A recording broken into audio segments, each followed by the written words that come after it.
Ecosystem का ये पहला लेक्चर है। इसमें हम लोग देखने जा रहे हैं कि इकोसिस्टम का क्या स्ट्रक्चर होता है, क्या डेफिनेशन है, कैसे डिजाइन किया जाता है ecosystem.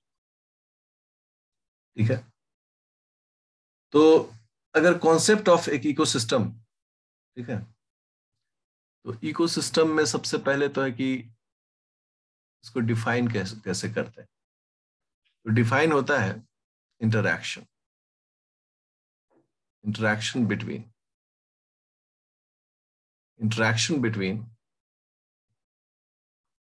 living things and non-living things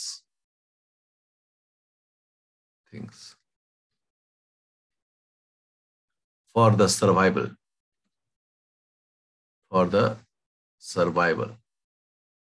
of system is called ecosystem. Ecosystem एक ऐसी व्यवस्था है जिसमें कि लिविंग थिंग्स और नॉन लिविंग थिंग्स सर्वाइवल के लिए, मतलब सिस्टम के सर्वाइवल के लिए पार्टिसिपेट करते हैं। इकोलॉजी क्या होता है? जिसमें हम स्टडी करते हैं interaction between living things and non living things. यहां पर क्या है कि सर्वाइवल ऑफ सिस्टम के लिए स्टडी किया है। ठीक है, तो living and non living thing के बीच में, अब नॉन लिविंग थिंग्स में क्या है, जो फिजिकल ऑब्जेक्ट्स हैं उनके लिए, सॉइल से, वाटर से, सनलाइट से, एयर से, ये पूरा जो व्यवस्था है ना, वो इसके अंदर में आता है। सेकेंड जो पॉइंट इसमें आता है वो ये है कि जो इकोसिस्टम होता है वो कॉम्प्लेक्स होता है, मतलब कई लेवल पर इसमें काम होते हैं। हायरार्किकली जो है,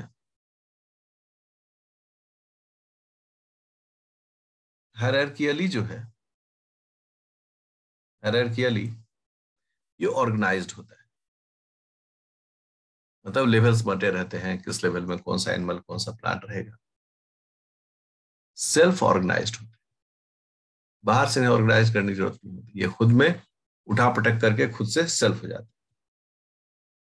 तो इसके साथ साथ क्या है, इनका अपना सेल्फ रेगुलेटेड सिस्टम भी है, अपना इनका एनर्जी फ्लो है, फूड चेन है, ये सभी चीजें यहां पर खुद ब खुद इनका अपना एक व्यवस्था लोकेट करता है। साथ ही क्या है कि ये ओपन सिस्टम है। ओपन सिस्टम का मतलब क्या है? एक ऐसा सिस्टम जहां मास एनर्जी में चेंज होता है, फ्री एनर्जी में, और फ्री एनर्जी से वो मास में चेंज होता है। This is called an ecosystem. तो इसमें चीजें बदलते रहती है, कोई भी एकदम स्टैटिक चीज नहीं रहता, इसमें चीजें बदलते रहती है। साथ ही साथ क्या है कि ये जो एक हायरार्किकल सिस्टम होता है, एक हायरार्किकल सिस्टम आप लोग पढ़े होंगे कि एक जो hierarchical system of a biosphere, एक बायोस्फीयर का जो हायरार्किकल सिस्टम होता है वो ऐसे होता है कि ऑर्गेनिज्म, बहुत सारे ऑर्गेनिज्म जो होते हैं, नंबर जब उनकी बहुत बढ़ जाती है तो वो कहलाता है पॉपुलेशन। और जब डिफरेंट टाइप्स के पॉपुलेशन एक जगह जमा होते हैं, दैट इज कॉल्ड कम्युनिटी। जब अलग अलग कम्युनिटी फिजिकल इन्वायरमेंट के साथ इंटरेक्ट करता है, दैट इज कॉल्ड इकोसिस्टम। कई प्रकार के इकोसिस्टम मिलकर बनाते हैं एक लैंडस्केप, कई प्रकार के लैंडस्केप मिलकर बनाते हैं एक बायोम, और बहुत तरह का बायोम मिलकर बनता है एक बायोस्फीयर। ठीक है ना? तो ऑर्गेनिज्म मतलब स्पीसीज, उसकी ढेर सारी, कितनी भाई कितने संख्या में हो, क्या पॉपुलेशन है उसकी एक ऑर्गेनिज्म की, तो दैट इज कॉल्ड पॉपुलेशन। ऐसे कई प्रकार के पॉपुलेशन एक जगह पर रिसाइड कर रहे हैं, कम्युनिटी हो गया। फिर फिजिकल इन्वायरमेंट के साथ, टेम्परेचर, एयर, वाटर के साथ रिलेशनशिप, इकोसिस्टम। छोटे मोटे कई तरह के इकोसिस्टम मिलकर एक लैंडस्केप बनाता है, बहुत तरह के लैंडस्केप साथ मिलकर बायोम बनाते हैं, और फिर अंततः हमारी धरती द अर्थ। इसलिए जब हम इकोसिस्टम पढ़ रहे होते हैं तो ये एक ओपन सिस्टम होता है, जिसमें मास और एनर्जी आपस में क्या होता है, चेंज कर रहा है। तो अगर ये चेंज कर रहा है तो इसका मतलब है कि यहाँ बहुत तरह की एक्टिविटीज जो है वो देखी जाएंगी। अब इसी क्रम में जो सबसे पहला पॉइंट इसमें हम स्टडी करते हैं वो होता है कंपोनेंट्स ऑफ इकोसिस्टम या इकोसिस्टम कंपोनेंट। इकोसिस्टम कंपोनेंट्स, ठीक है ना। अगर इकोसिस्टम कंपोनेंट्स के बारे में कहें, इसके दो कंपोनेंट्स होते हैं, एबायोटिक जिसके बारे में हम लोग पढ़ चुके हैं, और दूसरा होता है बायोटिक। जो एबायोटिक कंपोनेंट होते हैं वो इसका होता है फिजिकल फैक्टर्स, उसमें हम लोगों ने soil, heat, rain, temperature, air, fair, जो जितनी चीजें सभी चीज में, आग, पानी, सब इसमें आ जाएगा, ठीक है। शुद्ध जल, पावक, गगन, समीरा, बस सब इसमें आ जाएगा। तो दूसरा जो इसमें फैक्टर आता है होता है केमिकल फैक्टर। केमिकल फैक्टर्स में क्या आ जाएगा सब, चलो हम थोड़ा सा इसे डिटेल कर ही देते हैं। सबसे पहला एबायोटिक फैक्टर्स। अगर एबायोटिक फैक्टर्स को देखें तो इसमें सबसे पहला आ गया फिजिकल फैक्टर। फिजिकल फैक्टर्स में क्या क्या आ गया? फिजिकल फैक्टर्स में आ गया light, temperature, rainfall, air, water, आग, फायर। सेकेंड जो कंपोनेंट है वो है केमिकल फैक्टर्स। केमिकल फैक्टर्स में क्या क्या आ जाएगा? ऑब्वियसली केमिकल्स ही है सही। पीएच, सैलिनिटी मतलब कि नमकीन कितना है, ठीक है। मॉइस्चर कंटेंट, मॉइस्चर कंटेंट, साथ ही में न्यूट्रिएंट कंटेंट, कंटेंट्स, ये सभी इसी के अंदर में आ जाएगा। टॉक्सिक मटेरियल्स, इकोसिस्टम में लोग टॉक्सिसिटी पढ़ते हैं, ये भी आ जाएगा। पानी में जैसे डिजॉल्व्ड ऑक्सीजन पढ़ते हैं, वो भी इसी के अंदर में आ जाएगा। ये सभी केमिकल फैक्टर्स कहते हैं। जो बायोटिक फैक्टर्स है दूसरा, बायोटिक फैक्टर्स, उस बायोटिक फैक्टर्स को बांटा गया। कैसे बांटा गया? तो लोगों ने कहा कि बायोटिक फैक्टर्स को बेसिकली दो पार्ट में बांटा गया। We all know it. पहला हो गया ऑटोट्रॉफ्स, दूसरा हो गया हेटरोट्रॉफ्स। ऑटोट्रॉफ्स एंड हेटरोट्रॉफ्स, ठीक है। ऑटोट्रॉफ्स को भी बांटा गया दो तरीके से। एक बोला गया फोटो ऑटोट्रॉफ्स, दूसरा बोला गया केमो ऑटोट्रॉफ्स। फोटो ऑटोट्रॉफ्स में सारे ग्रीन प्लांट्स हो गए जो फोटोसिंथेसिस करते हैं और फूड बनाते हैं, और केमो ऑटोट्रॉफ्स में कई सारे बैक्टीरिया आ गए, जैसे आयरन, सल्फर बैक्टीरिया, इसी का एक कैटेगरी में आ गया, ठीक है। ये केमिकल की मदद से अपने फूड को बनाता है। अब अगला कैटेगरी इसमें आया कि ये जो ऑटोट्रॉफ्स है ये तो प्रोड्यूसर्स भी है। प्रोड्यूसर क्यों कहता है? क्योंकि ये धरती पर जो है ना एनर्जी को फिक्स करते हैं, चाहे वो केमिकल से करें, चाहे वो इसके मदद से करें, लाइट की मदद से करें। कैसे फोटोसिंथेसिस होता है, तो सनलाइट के प्रेजेंस में जो ग्रीन प्लांट्स होते हैं वह एनर्जी को जो है ना केमिकल फॉर्म में चेंज करते हैं। ये जो एनर्जी को केमिकल फॉर्म में चेंज करते हैं, जिसको हम लोग शुगर कहते हैं, कार्बोहाइड्रेट कहते हैं, इसलिए इन्हें प्रोड्यूसर्स भी कहा जाता है। हेट्रोट्रॉफ्स जो है, हेटरोट्रॉप्स के अंदर में दो कैटेगरी बिलोंग करता है यहाँ, वी ऑल नो इट। एक कैटेगरी आता है कंज्यूमर्स, उपभोक्ता का, और दूसरा कैटेगरी आता है डिकम्पोजर्स। अब कंज्यूमर्स और डिकम्पोजर्स, तो कंज्यूमर के बारे में हम लोग सब जानते हैं। कंज्यूमर क्या है? कंज्यूमर्स खुद से ऑर्गेनिक न्यूट्रिएंट सिंथेसाइज नहीं कर सकते, cannot synthesise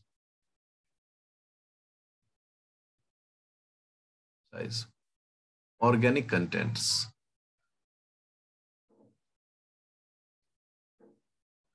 by themselves.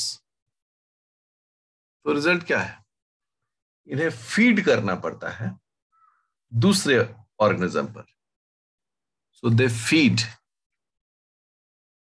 Feed on other organisms, वो दूसरे ऑर्गेनिजम्स पर फीड करते हैं। और कंज्यूमर्स को भी वी ऑल नो इट कि कंज्यूमर्स के भी कैटेगराइजेशन किया गया। कंज्यूमर्स को कई बेसिस पर डिवाइड किया जाता है, जैसे फूड सोर्स के बेसिस पर। अगर फूड सोर्सेस के बेसिस पर देखें तो पहला कैटेगरी क्या आ जाता है? Herbivores, we all know it, शाकाहारी। सेकेंड जो आता है इसमें वो होता है कार्निवोर्स, मतलब कि मांसाहारी। ठीक है। तीसरा आ गया ओमनीवोर्स। ओमनीवोर्स का मतलब हो गया सब कुछ खाने वाला, सर्वाहारी। तो हर्बीवोर्स क्या करते हैं? हर्बीवोर्स जो है वो डायरेक्टली प्लांट को फीड करते हैं, feed on plants, feed on the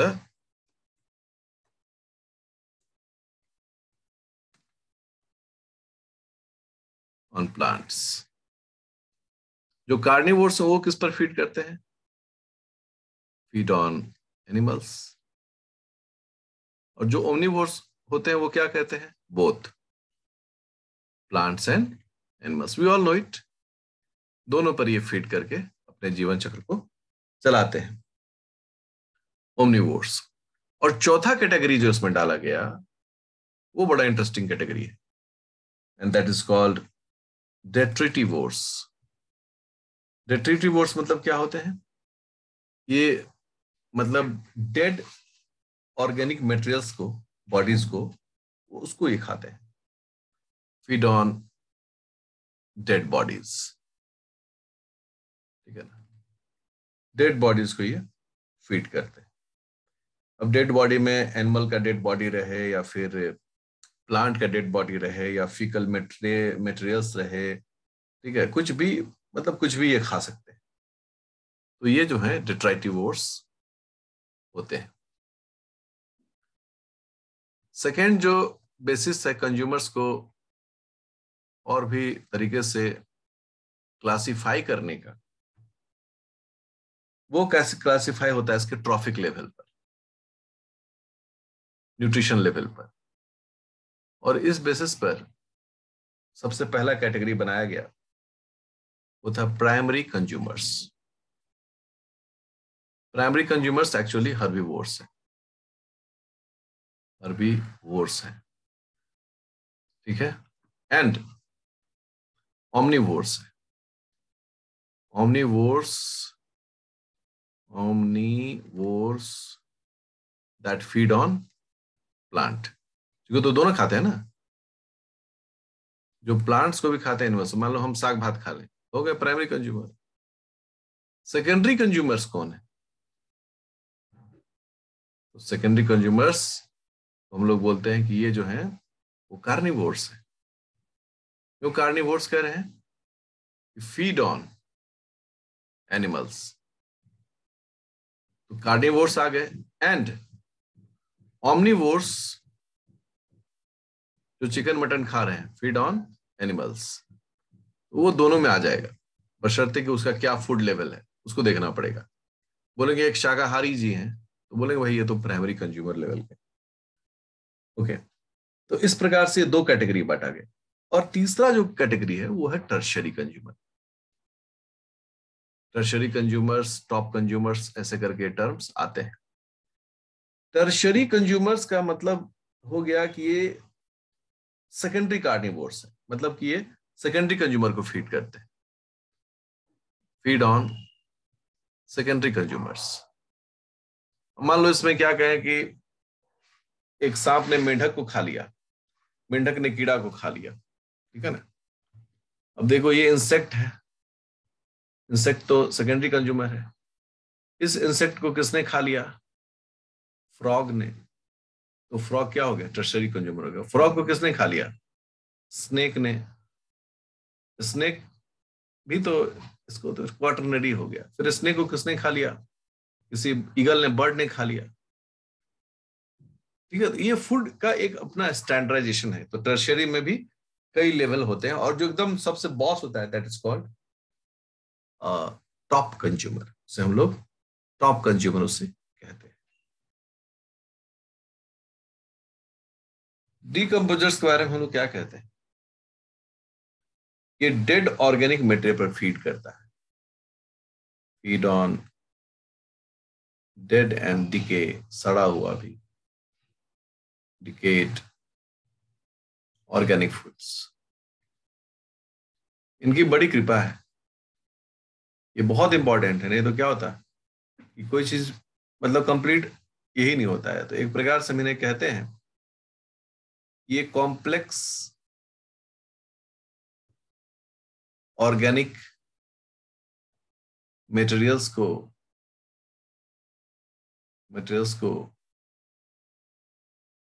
simple compounds, और फिर सिंपल कंपाउंड्स ये एलिमेंट्स में कार्बन, हाइड्रोजन और नाइट्रोजन में बदल देते हैं। तो बड़ा महत्वपूर्ण है, प्रकृति को वापस लौटाने वाला जीव। इसके अंदर पर फंजाई भी आता है एंड बैक्टीरिया भी आता है। ये दोनों इसका, आप देख रहे हैं कोई इंसेक्ट मरा हुआ है, मरा हुआ इंसेक्ट आप क्या देखेंगे? कुछ दिन बाद जो है ना वो कंप्लीटली मिट्टी बन जाता है। तो क्या हुआ भाई? क्योंकि उसको डिकम्पोजर्स ने कंप्लीटली उनको सेटल डाउन कर दिया। और डेट्राइटिवोर्स जो होते हैं, चूंकि वो भी डेड ऑर्गेनिक मटेरियल पर ही फीड करता है, तो कहीं ना कहीं डेट्राइटिवोर्स और डिकम्पोजर्स ये दोनों बड़े मिलते जुलते हैं, ठीक है ना। तो एक कभी कभी अगर कोई कंफ्यूजन के लिए पूछ दे डिफरेंस क्या है, जब दो वर्ड है तो अंतर तो होना चाहिए। डिफरेंस बिटवीन डिकम्पोजर्स एंड डेट्राइटिवोर्स, अगर दोनों के बीच में कहा जाता है तो दोनों में तरीका अलग अलग है। डेट्राइटिवोर्स जो होते हैं, डेट्राइटिवोर्स उन्हीं के बारे में बोले हैं। They eat dead materials, dead organic materials, ठीक है ना। ये डेड ऑर्गेनिक मटेरियल्स को खा लेते हैं, जबकि डिपोज क्या करते हैं? ये डाइजेस्ट और decompose by the help of enzymes, by the help of enzymes. ये एंजाइम्स के मदद से उसको डाइजेस्ट करते हैं और देन एब्जॉर्ब द न्यूट्रिएंट, और तब उससे निकले हुए न्यूट्रिएंट को क्या करते हैं? ये चूस लेते हैं। अब देखो खाना तो हम लोग भी तो खाना खाते हैं ना भाई। तो अगर हम लोग खाना खाते हैं तो क्या होता है? खाना लिए, ग्रहण किए, एलिमेंट्री कैनाल में डाइजेस्ट हुआ एंजाइम की मदद से, और तब हमारे ब्लड में एब्जॉर्ब हो जाता है। कोई भी चीज यहां पर भी डिकम्पोजर भी यही काम कर रहा है, digest and decompose by the help of enzymes, absorb. But ये जो काम कर रहा है ना वो एक्सटर्नली कर रहा है, बाहर में कर रहा है। अगर ऐसे कुछ रोटी फेंका हुआ है उस पर लगकर धीरे धीरे धीरे धीरे धीरे करके वो उसको डिकम्पोज कर दे। उसको ऐसे खाने वाली कोई बात नहीं है। तो डेट्राइटिवोर्स हमेशा खाता है, जबकि ये भाई साहब जो होते हैं डिकम्पोजर्स, वो हमेशा एंजाइम की मदद से उसको डाइजेस्ट करके उसको टेकअप कर लेते हैं। तो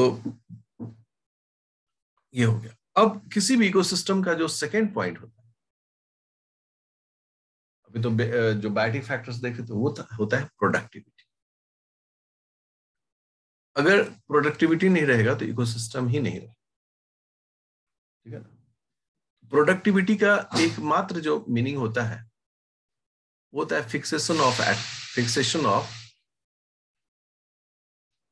एटमॉस्फेरिक कार्बन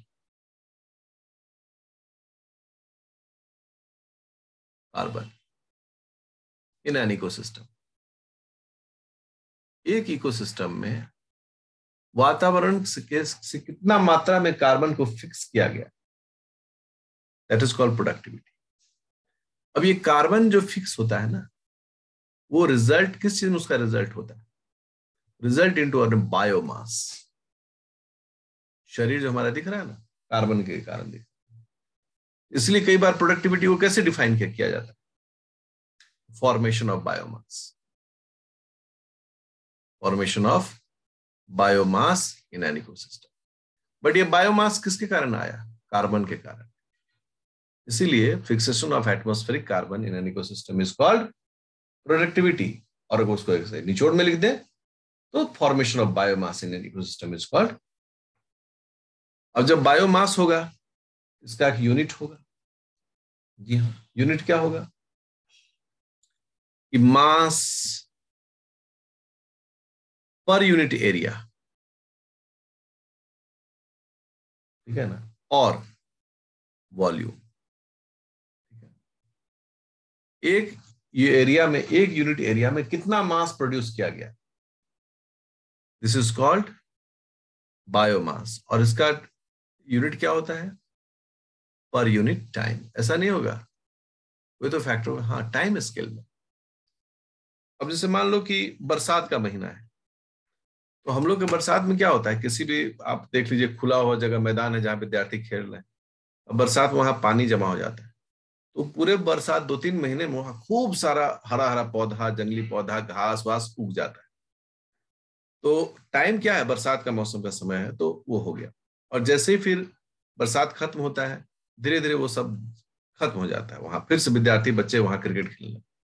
इसका मतलब क्या हो गया कि ड्राई सीजन में वहां बायोमास का कुछ ऐसा लेन देन नहीं है। इसलिए बायोमास जो है वो हमेशा इन्हीं सब चीजों पर डिफेक्ट मतलब करता है। तो जितने अमाउंट में और कार्बन के मटेरियल को फिक्स किया जाए एक दिए हुए समय में, समय बहुत इंपॉर्टेंट है, एक दिए हुए समय में, एक दिए हुए इलाके में, that is called a biomass. इससे आगे हम लोग अगले लेक्चर में पढ़ेंगे।